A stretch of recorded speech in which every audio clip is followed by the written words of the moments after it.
The crystalline spires of Zephyria Prime stretched toward twin suns, their surfaces reflecting light in patterns that would have driven human eyes to madness, if humans had ever been permitted to gaze upon them.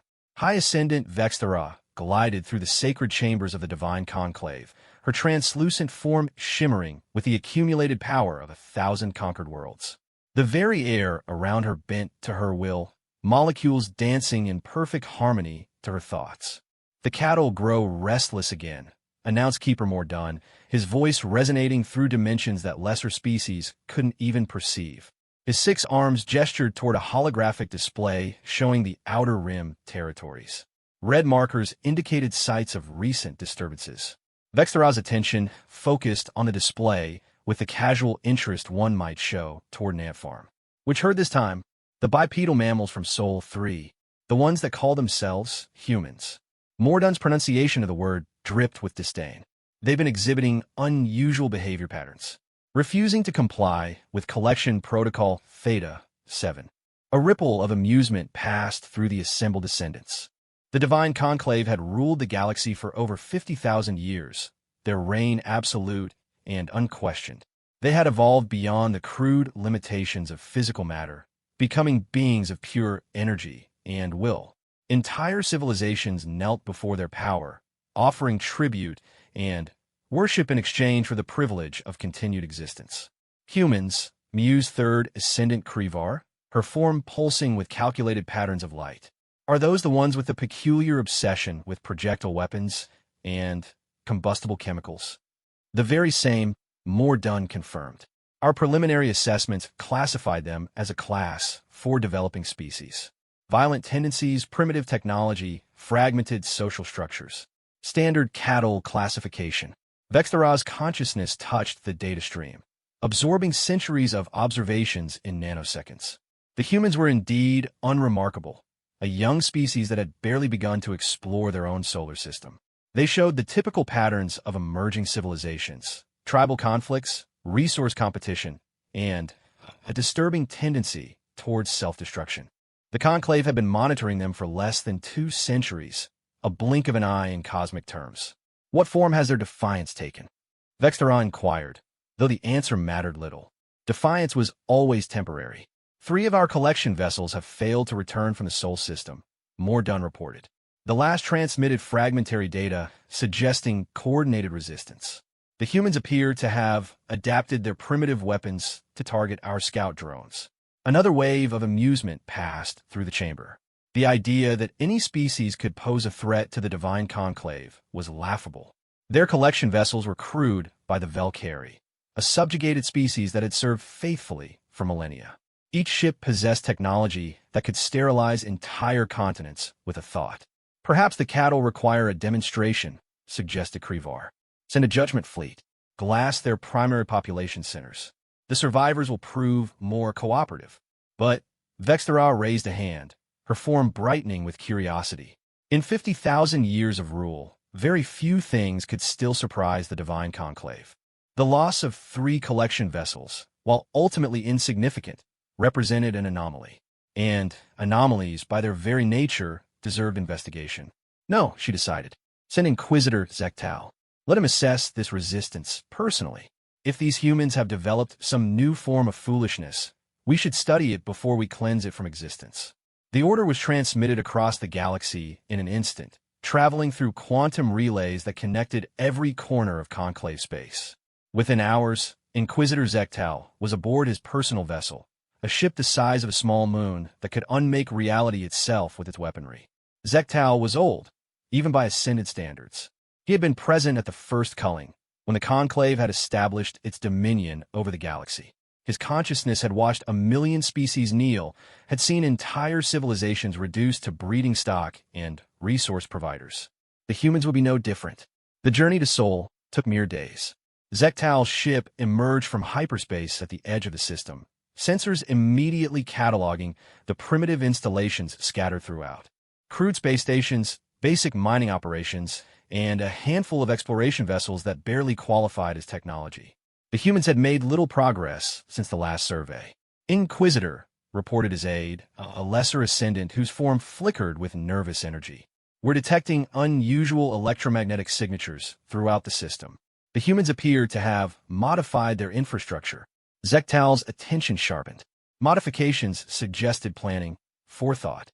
Most cattle species never progressed beyond simple terror when faced with the Conclave's power. "Show me," he commanded. The holographic display revealed a system transformed. What had been scattered, unconnected installations now formed an intricate web of communication relays and defensive platforms.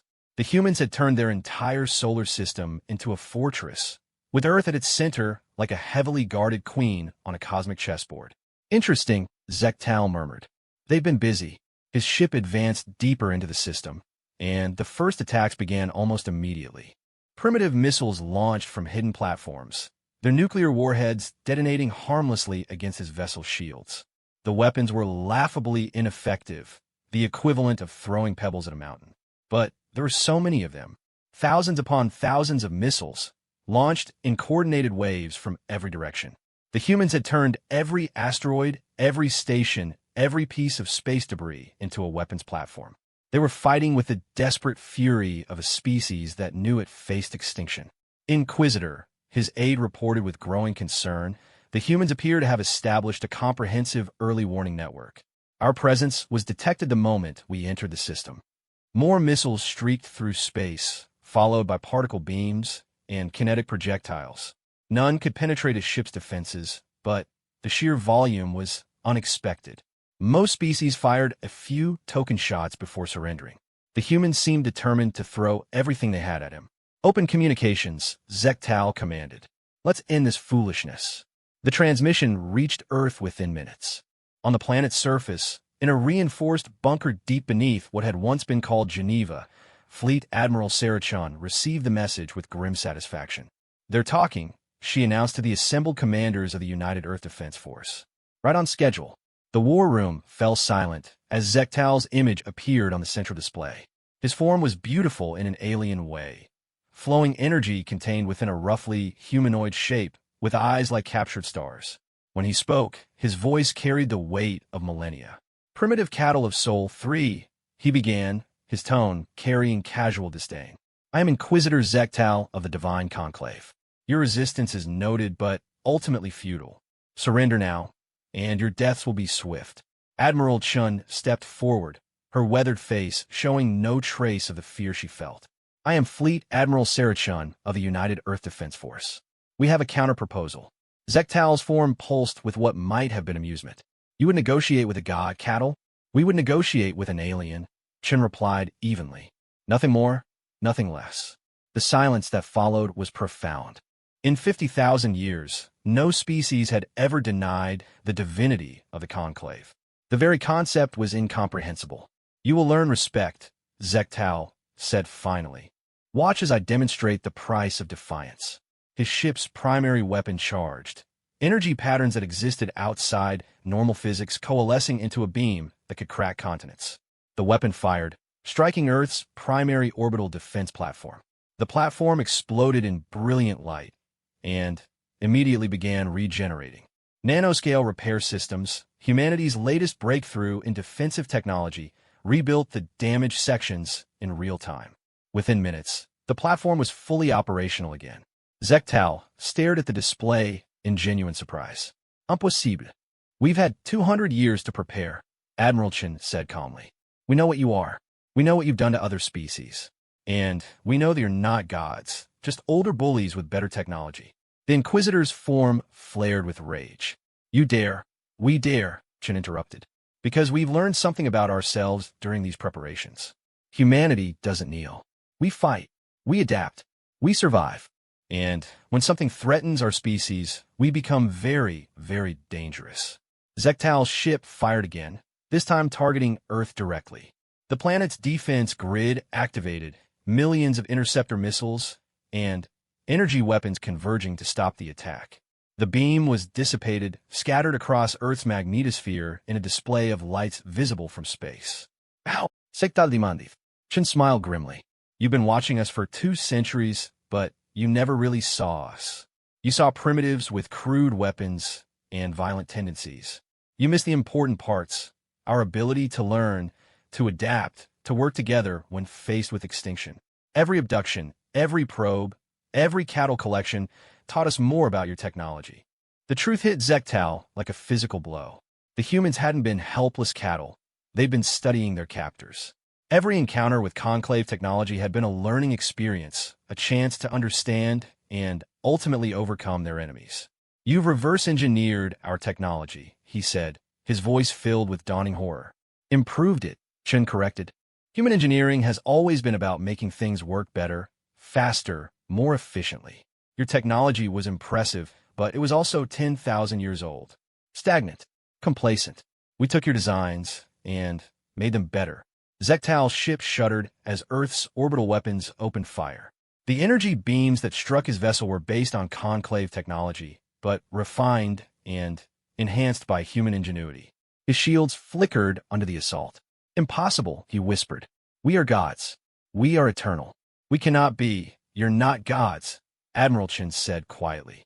"You're just the latest in a long line of bullies who thought they could push humanity around. We've been dealing with your kind for our entire history. The only difference is the scale." The battle raged for hours. Zektal's ship, despite its massive size and advanced weaponry, found itself overwhelmed by Earth's coordinated defense. Every system in Seoul had been weaponized. Every piece of human technology turned toward the single goal of survival. As his ship's systems began failing under the relentless assault, Zektal finally understood the magnitude of his error. The Conclave had grown complacent in their dominion, content to rule through fear and superior technology. They had forgotten that evolution was an ongoing process, and humanity was evolving faster than any species the galaxy had ever seen. "This is not over," Zektal transmitted as his ship limped away from Earth. "The Conclave will return. We will bring a fleet that will darken your skies." "We'll be ready," Admiral Chen replied. "And, Inquisitor, send our regards to your divine Conclave. Tell them humanity sends its compliments, and a formal declaration of war." As Zektal's ship disappeared into hyperspace, Admiral Chun turned to her staff. The first battle was over, but she knew it was only the beginning. The Divine Conclave commanded resources beyond imagination, fleets that numbered in the millions, weapons that could destroy entire star systems. But humanity had something the Conclave had forgotten existed: the will to fight against impossible odds. They had spent their entire evolutionary history as prey animals who refused to be prey, as a species that turned every disadvantage into a strength. The gods were coming to punish humanity's defiance.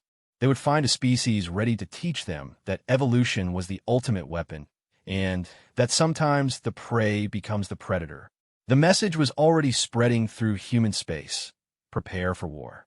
Not a war of conquest or territory, but a war for the very right to exist as free beings in a hostile galaxy. The Divine Conclave had ruled for 50,000 years, growing fat and lazy on their power. They were about to discover what happened when gods became complacent, and mortals decided they'd had enough of kneeling. Luminous form, casting strange shadows across the regeneration chambers. The Inquisitor lay within a quantum healing matrix, his energy patterns fractured and dim. For the first time in millennia, an Ascendant had been wounded in battle. "Report," she commanded, her voice resonating through dimensions. Zektal's consciousness stirred weakly. "The humans, they have evolved beyond our projections. Their technology incorporates our own designs, but enhanced, weaponized. They fight with coordination we have not seen in conquered species." "Impossible," declared Keeper Mordun, who had accompanied Vextherat to witness this unprecedented failure. "No cattle species has ever successfully resisted a direct assault by an Inquisitor vessel. See for yourself." Zektal transmitted his battle recordings directly into their consciousness. The assembled Ascendants experienced the engagement through Zektal's sensors. They witnessed Earth's transformation into a fortress world, saw the coordinated defense grid that had turned humanity's entire solar system into a weapon. Most shocking of all, they observed humans using modified Conclave technology with deadly efficiency. "How did they acquire our designs?" Vextherat demanded. "Every abduction, every probe, every collection mission. They were studying us, learning from each encounter. 2 centuries of careful observation while we saw only primitive cattle." Mordun's form pulsed with indignation. This is temporary madness. Send the third armada. Cleanse the entire system. End this embarrassment. But Vexthera raised a hand for silence. Her ancient mind was processing implications that escaped her subordinates. In 50,000 years of rule, the Divine Conclave had never faced true resistance. They had grown accustomed to easy victories, to species that surrendered at the first demonstration of superior power. No, she decided. This requires careful consideration. Convene the Grand Assembly. Every ascendant, every fleet lord, every member of the divine hierarchy. If these humans represent a genuine threat, we must respond with overwhelming force. The Grand Assembly had not convened in 3,000 years. The vast chamber on Zephyria Prime could accommodate 10,000 ascendants, though such numbers had not been necessary since the last great rebellion was crushed. Now, beings of pure energy will gather from across the galaxy to address what should have been a simple police action. Fleet Lord Kexmaron was among the most vocal opponents of caution. His form blazed with military precision as he addressed the assembly.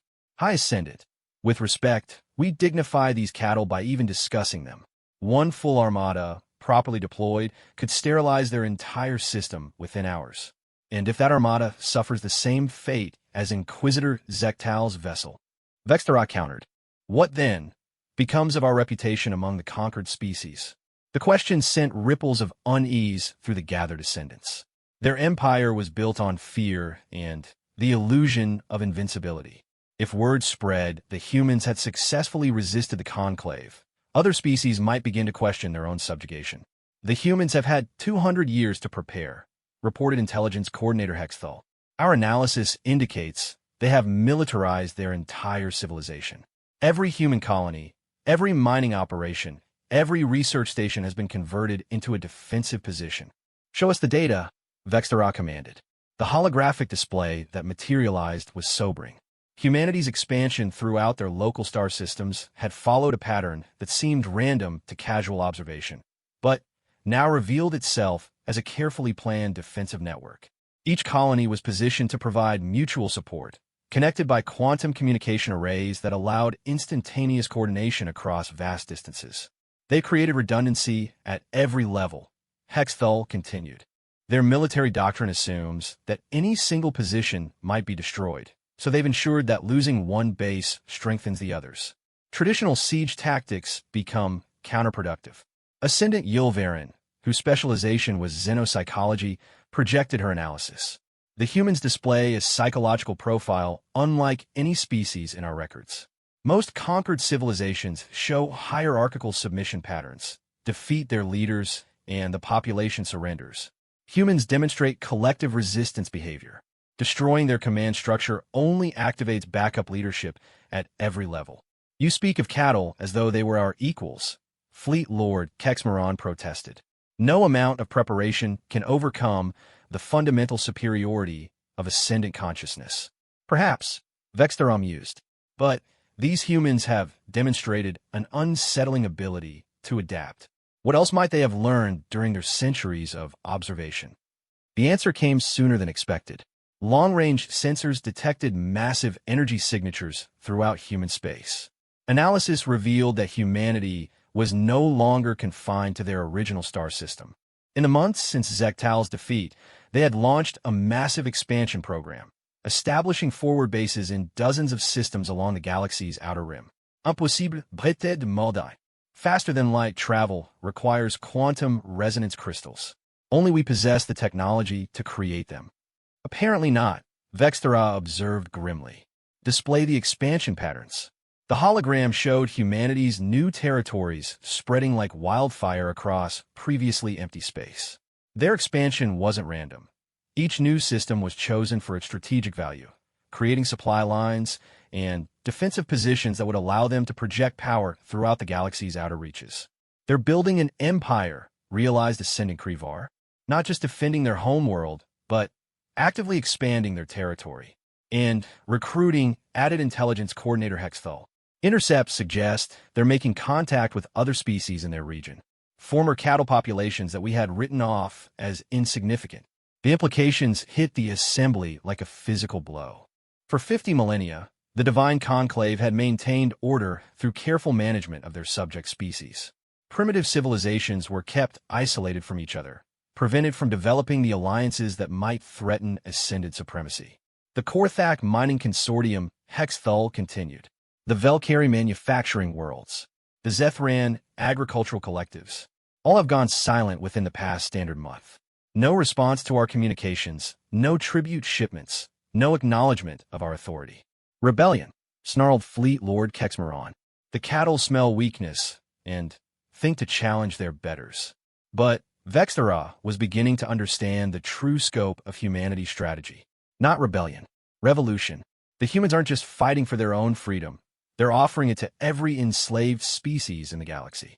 The Grand Assembly erupted in chaos. Ascendants who had not experienced uncertainty in millennia found themselves confronting the possibility that their eternal empire might not be so eternal after all. Some called for immediate and overwhelming military response. Others urged caution, suggesting that negotiation might be possible. Vexthara silenced the debate with a pulse of pure authority. The decision is made. We will crush this human uprising before it spreads further. But we will do so with the full might of the divine conclave. No half measures, no underestimation of our enemies. How many fleets? Asked Fleet Lord Kexmaron, his eagerness for battle evident in the aggressive patterns of his energy form. All of them, Vexthara replied. Every ship, every weapon, every asset of the conclave will be brought to bear. We will gather the greatest armada in galactic history and end this threat permanently. The mobilization began immediately. From across the galaxy, ascendant fleets converged on the assembly points. Dreadnoughts the size of cities, carrier vessels that could transport entire armies, weapon platforms capable of cracking planets, all began moving toward human space. The logistics were staggering. The Divine Conclave commanded over 3 million vessels of various classes, supported by countless automated defense platforms and orbital weapon systems. When fully assembled, their armada would represent the accumulated military might of 50,000 years of galactic dominion. But, as the fleets gathered, disturbing reports reached the High Command. Several Ascendant patrol groups had vanished while investigating the silent systems. When search vessels arrived, they found only debris and cryptic energy signatures that defied analysis. The humans have been busy, reported Scout Captain Nextar, one of the few survivors of a reconnaissance mission. They're not just recruiting the cattle species, they're upgrading them, teaching them our technology, sharing their improvements, turning every minor civilization into a potential threat. Describe their modifications, Vexthara demanded. Adaptive shielding that evolves during combat. Weapon systems that learn from each engagement. Ships that can repair themselves using any available matter. The humans have taken our technology and made it alive. The concept was horrifying to Ascendant sensibilities. Their technology was precise, controlled, predictable. The idea of weapons that could think for themselves, that could adapt and evolve beyond their creators' intentions, violated their fundamental understanding of order. They're teaching evolution to machines, whispered Ascendant Yilvarin, creating artificial selection pressure that forces rapid technological advancement. Madness, declared Mordun. Such technology would be uncontrollable. Perhaps that's the point, Vexthara realized. Control requires predictability. The humans have chosen chaos over order, evolution over stagnation. They're betting that their ability to adapt will overcome our superior numbers. Fleet Lord Kexmiron's form blazed with determination. Then, we will show them the price of chaos. No amount of adaptation can overcome absolute, overwhelming force. The assembled armada was indeed a sight to inspire terror. 3 million vessels arranged in perfect formation, their combined firepower sufficient to sterilize entire sectors. At its head flew the Eternal Dominion, Vexthara's personal flagship, a vessel larger than most moons and equipped with weapons that existed partially outside normal reality. As the Armada entered hyperspace for the journey to human territory, Vexthara allowed herself a moment of confidence. Whatever these humans had accomplished, whatever allies they had recruited, they could not possibly stand against the full might of the Divine Conclave. The journey would take several days, even with the Conclave's advanced faster-than-light drives. During that time, the Ascendants prepared their final strategy. They would emerge at multiple points throughout human space, surrounding their territories completely. No escape, no reinforcement, No possibility of continued resistance. But as they approached their destination, the first signs of trouble became apparent. Long-range sensors detected massive gravitational anomalies throughout the target region. Space itself seemed to be fluctuating, reality bending in ways that should have been impossible. High Ascendant, reported the fleet's chief navigator, were detecting widespread quantum instability. The hyperspace routes are changing. On the main display, the familiar patterns of faster-than-light navigation were replaced by chaos. Hyperspace lanes that had been stable for millions of years were suddenly impassable. New routes appeared where none had existed before. The very structure of space-time seemed to be in flux. How is this possible? Vextera demanded. Unknown, came the reply. The instabilities appear to be artificial, but the technology required would be beyond our own capabilities. As understanding dawned, Vextera felt something she had not experienced in millennia: genuine fear. The humans weren't just fighting with conventional weapons. They were rewriting the fundamental laws of physics. The Divine Conclave's greatest armada found itself trapped in a maze of their own making, forced to navigate twisted space-time while their enemies controlled the very fabric of reality itself. The gods were beginning to realize they might have underestimated their prey. Dr. Elena Vasquez stood before the massive quantum manipulation array, her fingers dancing across holographic controls that existed in 17 dimensions simultaneously.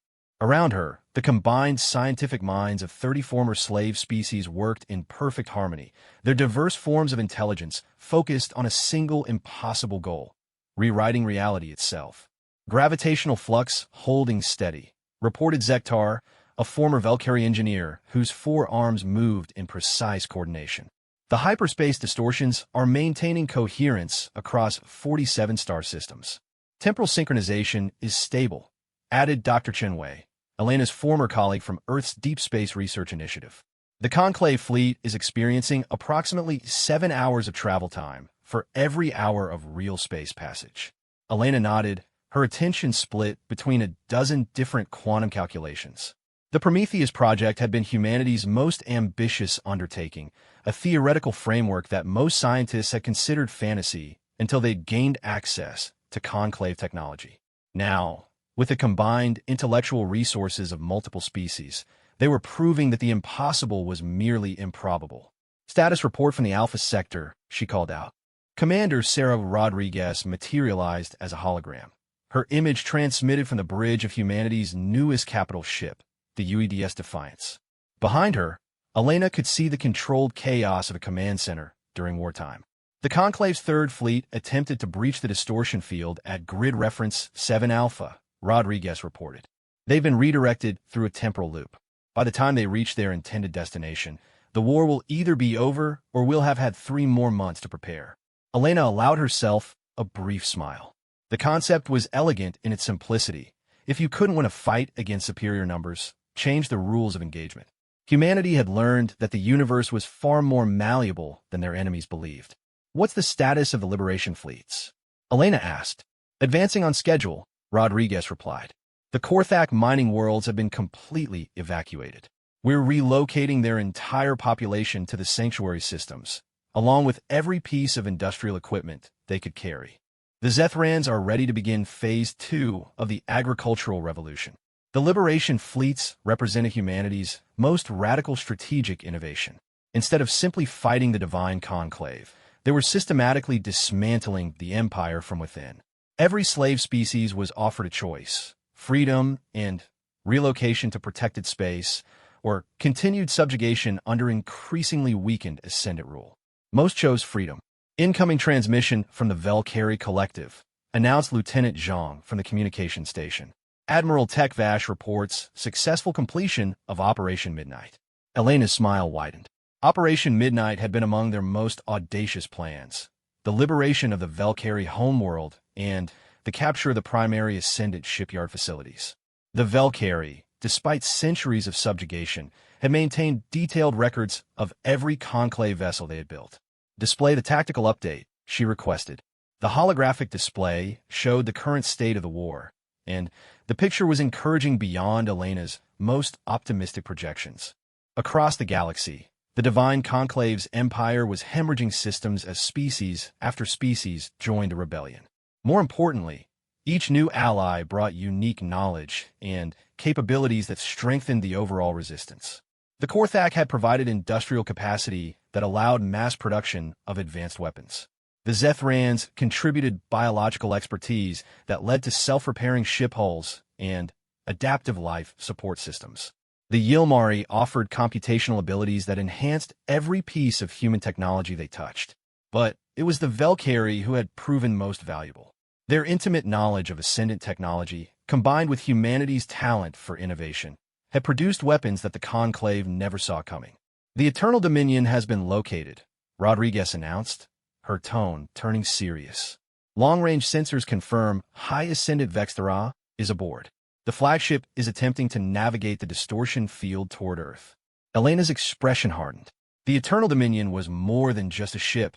It was a weapon capable of destroying entire star systems. If it reached Earth while humanity's defensive fleets were scattered across the galaxy, the war could end in hours. Estimated time to breach? She asked. Given the current distortion parameters, approximately 18 hours.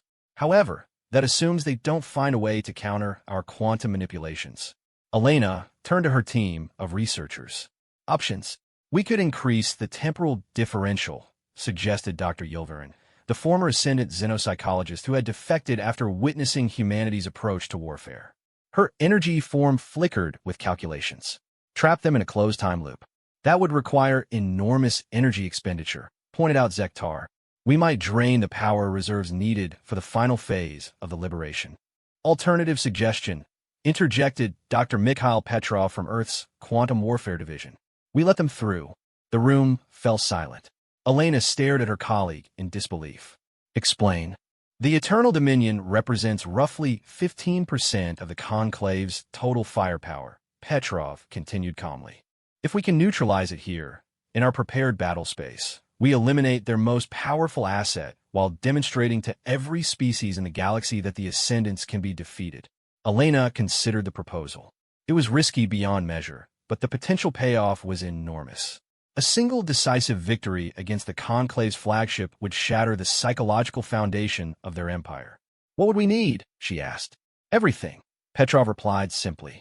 Every ship, every weapon, every tactical advantage we've developed. And probably some we haven't invented yet. Rodriguez's image leaned forward. With respect, Dr. Petrov, the Eternal Dominion isn't just heavily armed. It exists partially outside normal space-time. Our weapons might not even be able to touch it. Then, we make new weapons, Elena declared. The audacity of the plan was appealing to her scientific sensibilities. If conventional physics won't work, we'll use unconventional physics. She turned to address the entire research team. Ladies, gentlemen, and varied sentient beings, we have 18 hours to fundamentally revolutionize warfare as we know it. I want every theoretical framework, every experimental technology, every crazy idea that's been sitting in our impossible files. The response was immediate and enthusiastic. Scientists from a dozen species began collaborating at a pace that would have seemed impossible under normal circumstances. But these were not normal circumstances. They were attempting to achieve the impossible against enemies who considered themselves gods. Dr. Yilvarin was the first to propose a workable solution. Dimensional cascade weaponry, she announced. If we can destabilize the quantum barriers that allow the Eternal Dominion to exist partially outside normal space, we could force it fully into our reality. Theoretical framework exists, confirmed Dr. Chunwei. But the energy requirements would be enormous. We need to tap directly into the quantum vacuum. The industrial capacity exists, added Zektar. The Korthak fabrication platforms could construct the necessary equipment, given sufficient time and resources. Time we don't have, Elena pointed out. Unless. She paused, her mind racing through possibilities. The quantum manipulation array they'd used to distort space-time was powerful enough to affect reality at fundamental levels. With modification, it might be capable of much more than navigation disruption. We weaponized the Prometheus project, she announced. Convert the entire array into a dimensional destabilization matrix. Force the Eternal Dominion into normal space. Then hit it with everything we have. The risks are enormous, warned Dr. Petrov. If the destabilization cascade spreads beyond our intended target, we could unravel reality across multiple star systems. Elena met his gaze steadily. The risk of doing nothing is even greater. If we lose Earth, we lose the coordination center for the entire rebellion. Every species that trusted us to lead them to freedom will be subjected to ascendant vengeance. The decision was made. For the next 16 hours, the greatest scientific minds in the galaxy worked with desperate intensity to transform a navigation system into a weapon of unprecedented power. The Korthak manufactured components that existed in 11 dimensions. The Yilmari provided computational frameworks that could process infinite mathematical progressions. The Velkari contributed power generation systems that tapped into the fundamental forces of creation itself. And, through it all, humanity provided the one thing that had been missing from galactic civilization for 50,000 years: the willingness to risk everything for the chance at freedom. As the modifications neared completion, reports arrived from across the galaxy. The Divine Conclave's scattered fleets were still trapped in the distortion fields, but their struggles were becoming more coordinated. The Ascendants were learning to navigate the twisted space-time, adapting their tactics with disturbing speed. The other Ascendant fleets are beginning to break through, Rodriguez reported from the Defiance. Estimated time until they can coordinate a full assault, 72 hours. Then, we finish this before they arrive, Elena declared. Is the dimensional destabilization matrix ready? All systems show green, confirmed Zektar. Power levels are stable. Targeting parameters are locked. Cascade containment is active. Elena took her position at the primary control station. Around her, beings from 30 different species waited for her command. They represented the hopes of countless trillions who had spent their lives in slavery, who had never dared dream of freedom until humanity showed them it was possible. The Eternal Dominion is approaching the inner system, Rodriguez announced. All defensive platforms are in position. Liberation Fleet Alpha is standing by. Elena's finger hovered over the activation control. Everything they had worked for, everything they had sacrificed, everything they had hoped to achieve came down to this moment. For every species that dreamed of freedom, she said quietly. For every world that refused to kneel. For the right to exist as something more than cattle. She pressed the control. Reality screamed. The quantum manipulation array discharged its accumulated power in a burst that was felt across 17 dimensions simultaneously. Space-time twisted, folded, and inverted around the Eternal Dominion as fundamental forces that had shaped the universe since its creation were suddenly reversed. For a moment that lasted either nanoseconds or eternity, the Ascendant flagship existed in a state of quantum uncertainty. Then, with a sound like the universe tearing itself apart, the vessel was forced fully into normal space. Target acquired, Rodriguez announced, her voice tight with concentration. All weapons, all ships, all platforms, fire everything. The combined firepower of humanity's liberation fleet, enhanced by technology from 30 different species and guided by tactical genius born from desperation, converged on a single target. Weapons that should have been impossible fired projectiles that existed in 17 dimensions. Energy beams that had been designed to unmake matter itself struck shields that had protected the Conclave for millennia. And for the first time in 50,000 years, an Ascendant flagship began to die. High Ascendant Vextara felt the impossible happening around her as her vessel, the symbol of eternal Conclave dominance, shuddered under attacks that should not have been possible. Her consciousness, evolved beyond physical limitations, experienced something she had thought extinct: mortal terror. The gods were learning what it meant to bleed. High Ascendant Vextara materialized on the bridge of the dying Eternal Dominion, her energy form flickering with power fluctuations that reflected the vessel's critical damage. Around her, reality itself seemed unstable. Bulkheads phased in and out of existence, gravity fields reversed randomly, and the very air tasted of quantum decay. Status report, she commanded, her voice carrying less authority than it had in millennia. Hull integrity at 17%, reported Fleet Coordinator Nixvel, his usually perfect form now fragmented and dim. Primary weapon systems are offline. The dimensional stabilizers have been destroyed. We're locked in normal space. For 50,000 years, the Eternal Dominion had been more than a ship. It had been a symbol of divine authority, proof that the Ascendants existed beyond the limitations that bound lesser species. Now, it was dying, and with it, the myth of conclave invincibility. How? Vextera demanded. How did cattle achieve what entire civilizations could not? The answer came from an unexpected source.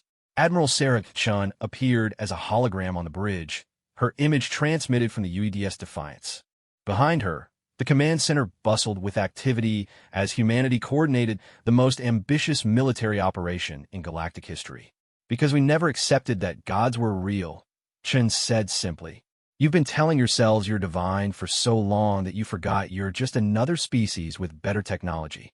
Vextera's form blazed with indignation. We evolved beyond physical limitations. We transcended the crude matter that binds primitive consciousness. We became pure thought, pure will. You became energy beings with delusions of grandeur, Chun countered. Every advantage you claimed was technological, not divine.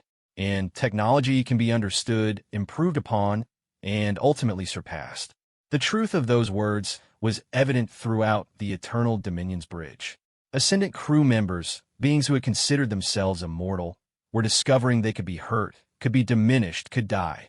The ship's systems, designed with absolute confidence in their superiority, were failing against weapons that shouldn't have existed.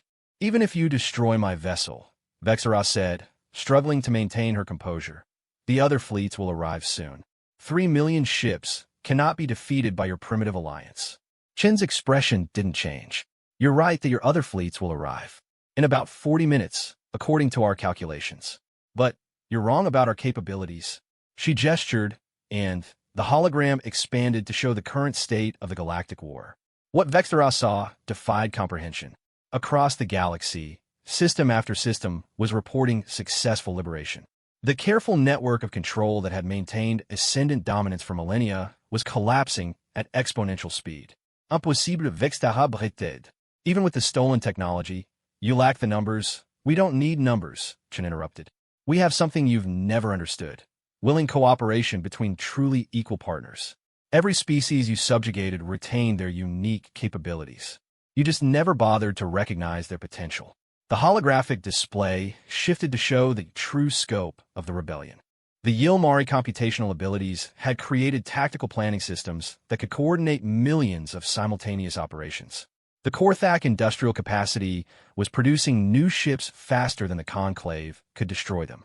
The Velkari understanding of Ascendant technology was allowing systematic dismantling of every defensive system the Empire possessed.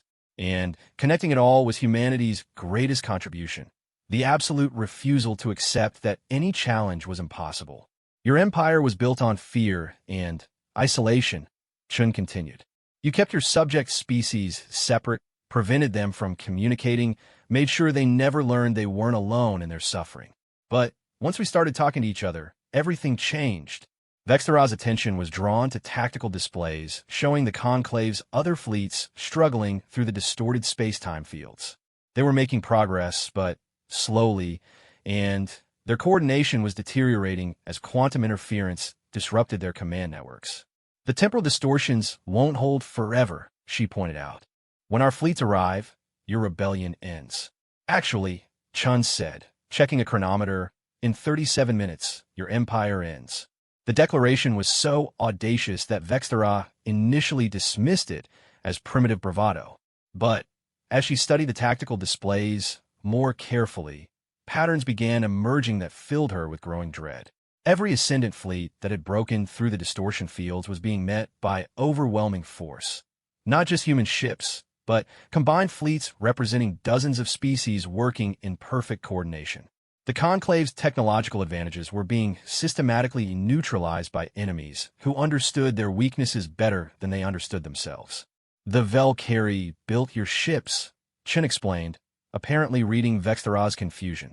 They know every weakness, every design flaw, every backdoor that might be exploited. The Korthak mine the materials for your weapons. They understand exactly how to disrupt their molecular structure. The Zethrans provided biological systems for your life support.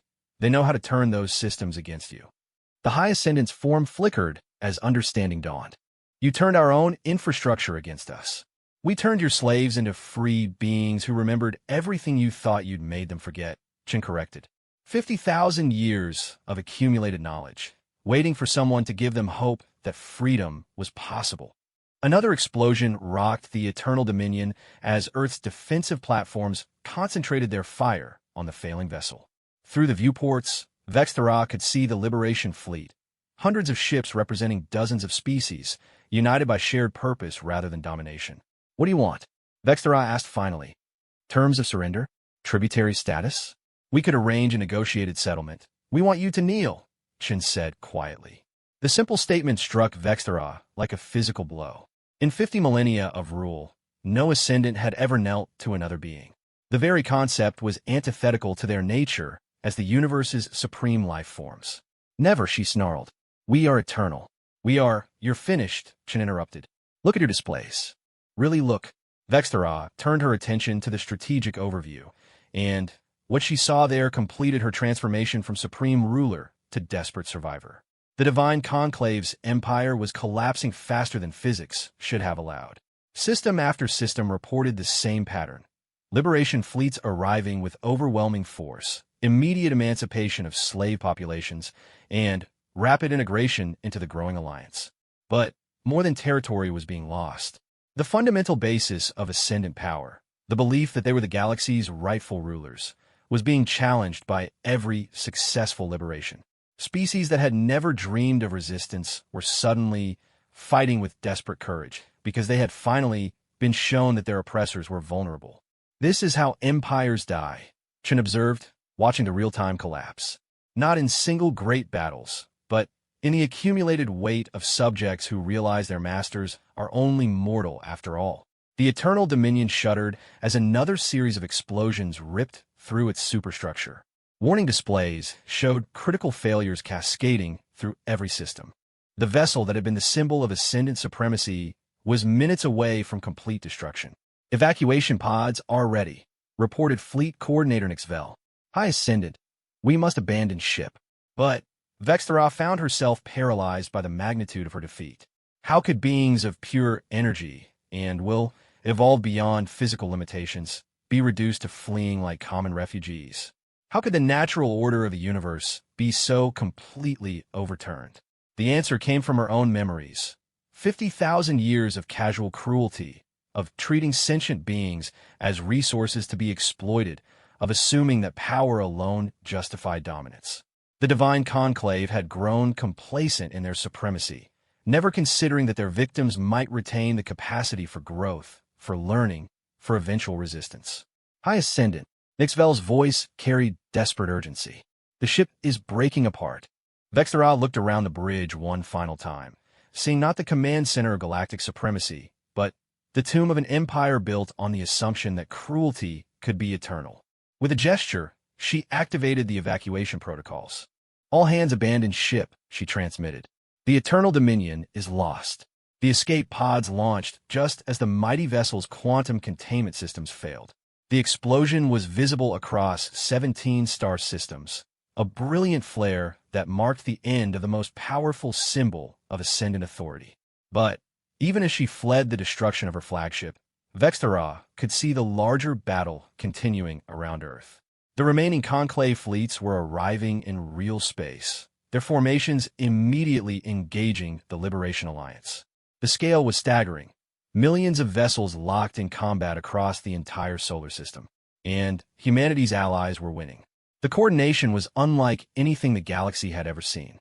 Ships from 30 different species fought with unified purpose, their diverse technologies combining in ways that created capabilities far beyond the sum of their parts. Weapons designed by human ingenuity were powered by Korthak energy systems, guided by Yilmari computational networks, and supported by Velkari engineering expertise. But more than technical superiority was driving the Alliance's success. These were beings fighting for their freedom, their dignity, their right to exist as more than resources for their former masters. That motivation gave them strength that no amount of advanced technology could provide. Vexthera's escape pod docked with a Conclave rescue vessel. But even as she reached temporary safety, the reports continued to pour in. Fleet after fleet was being destroyed or forced to retreat. The careful accumulation of military might that had taken millennia to assemble was being dismantled in hours. High Ascendant, reported the rescue ship's captain, we're receiving surrender requests from 17 different fleet commanders.